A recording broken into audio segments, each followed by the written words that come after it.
जब कोई mass level पर कोई दुर्घटना होती है तो उसके बारे में लोग सवाल करते हैं कि ऐसा क्यों हुआ, ये कौन सा कोई कर्म है, क्या कोई कंबाइंड कर्मा होता है, ऐसा क्यों होता है, क्या इनके सबके ही कोई ऐसे बुरे कर्म थे कि सभी एक ही प्लेटफॉर्म पर आए और फिर वहां इन सबकी डेथ एक साथ हुई।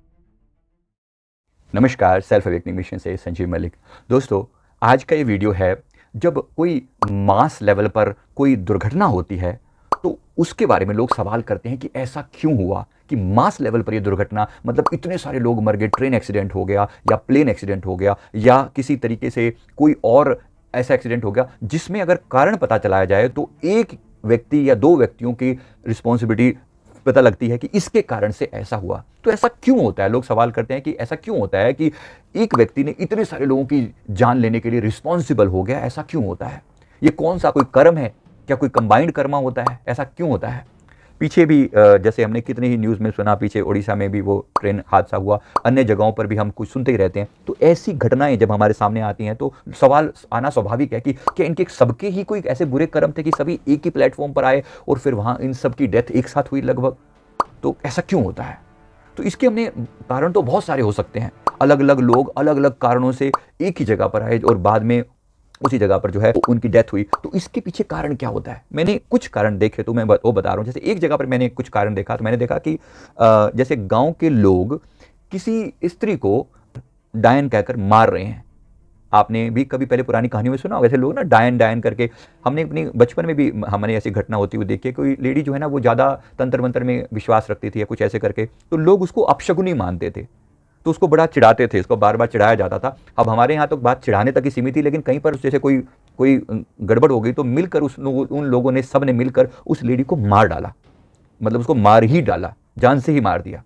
अब जब सब लोग मिलकर किसी पर इतना अत्याचार करते हैं, उसका कसूर है अथवा नहीं, अब जब कसूर है तो बात ठीक, मतलब फिर तो वो कसूरवार है तो फिर तो उसका कसूर है ही सही, लेकिन फिर भी कानून को हाथ में लेना, यानी खुद अपने हाथों से किसी को मार डालना उचित तो वो भी नहीं है।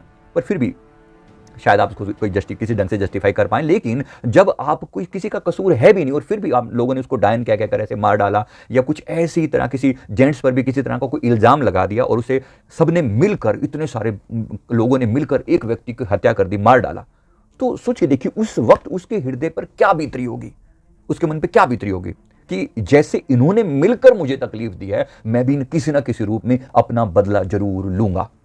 तो ये जो व्यक्ति है, जिस इसी कॉन्शियसनेस के साथ, इसी थॉट के साथ ये संसार से जाता है, मर रहा है, मरते मरते इसने ये विचार अपने मन में डाला, बदला, रेवेंज। जब कर्मों का जो खेल है वो बिल्कुल आपकी अपनी सोच से चलता है। कोई दूर बैठा परमात्मा कोई सजा नहीं दे रहा बैठ के कि कोई धर्मराज आके बोलेगा कि इसको ऐसे कर दो, इसको वैसे कर दो। आपके कर्म, आपकी इच्छाएं ही एक डायरेक्शन देती हैं उस तरफ जाने के लिए जहां आपके उस इच्छा की पूर्ति हो जाए। तो आपकी उसके मन में जो इच्छा पैदा हुई कि मैं इनसे बदला लेना चाहता हूं, तो प्रकृति वो इंतजाम इस ढंग से करती है कि एक ऐसा मौका आया, जिन जिन लोगों ने कभी ना कभी मिलकर इस व्यक्ति को मारा था, तो ये व्यक्ति किसी ना किसी रूप में उनकी मृत्यु के लिए रिस्पॉन्सिबल बन जाता है, चाहे खुद मारे, चाहे कोई और कारण बने। राइट? जैसे पीछे भी वो नागपुर से एक बस जो जा रही थी, हमने सुना था मुंबई की तरफ, रास्ते में वो जो बस जो है वो उसमें विस्फोट हो गया, उसमें वो जल गई और पूरी एसी बस जो है वो वहीं की वहीं, उसमें 25-30 लोग थे, वो पूरे के पूरे वहाँ पर वो मतलब जिंदा जल गए और निकलने का कोई तरीका नहीं था। फिर इन पे सवाल जो है, स्लीपर बसों के ऊपर सवाल भी खड़ा हुआ न्यूज़ में कि भाई क्या ये सेफ़ हैं?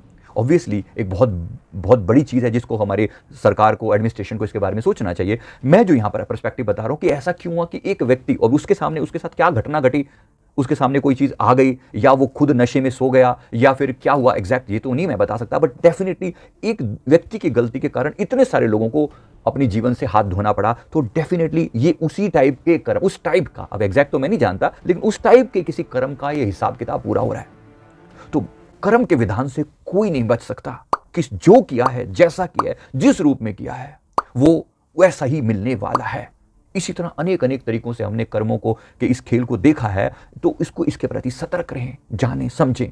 बहुत बहुत बहुत इंपॉर्टेंट है इन बातों को। अगर हम इग्नोर करते हैं तो ठीक है, आपकी मर्जी है, जो मर्जी करिए, लेकिन अगर समझते हैं तो कर्म के सिद्धांत से कुछ भी बाहर नहीं है। हम क्या, साइंस भी इस बात को स्वीकार करती है, हर एक्शन के पीछे रिएक्शन होती ही होती है। तो बाकी बातें तो छोड़ दो, कर्म है तो हिसाब किताब तो होगा, लेकिन कभी कभी अब होता है इस जीवन में, कभी कभी ये पोस्टपोन होकर अगले जीवन में भी होता है। क्योंकि जैसे जब लोग सवाल करते हैं ना कि भाई ये कर्म का रिजल्ट उसी टाइम क्यों नहीं मिल जाता, अब उसी टाइम कैसे मिल जाए, उसी टाइम कैसे मिल जाए? जैसे कई लोगों ने मिलकर इस व्यक्ति को मार डाला, अब ये तो मर गया ना, बदला कैसे लेगा ये क्या करेगा? तो अल्टीमेटली ये तो गया, अब ये इसके लिए अगला जन्म ही पॉसिबल है, इस जीवन में तो हो ही नहीं सकता, वो तो खत्म ही हो गया। तो इसके लिए ही कर्म का सिद्धांत जो है उस पर विश्वास करना, समझना पड़ता है कि हाँ ये ऐसे काम कर रहा है। इसलिए परमात्मा चांस देता है सबको, हर एक का दिन आता है, अच्छे का भी दिन आता है और बुरे का भी दिन आता है, हर एक का हिसाब होता है, अच्छे कर्म का भी और बुरे कर्म का भी होता तो जरूर है। मैं उम्मीद करता हूँ बात समझ में आ गई जो मैं कहना चाह रहा हूँ। इसलिए अपने कर्मों के प्रति सचेत रहिए, जागृत रहिए, अपने आप को कहिए बार बार कि मैं कर्मों के प्रति सचेत हूँ, और अपनी गलतियों के लिए माफी मांगते रहिए कि जाने अनजाने में पता नहीं मुझसे कौन से कर्म हुए हों। इसलिए माफी प्रार्थना का बड़ा महत्व है, और साथ साथ परमात्मा के नाम का जाप करें तो पाते हैं कि कर्मों के इस जंजाल से आप बाहर आ सकते हैं। मैं उम्मीद करता हूँ ये वीडियो आपको जरूर अच्छा लगा होगा। वीडियो लाइक करें, कमेंट करें, चैनल को जरूर सब्सक्राइब कर लें। Thank you very much.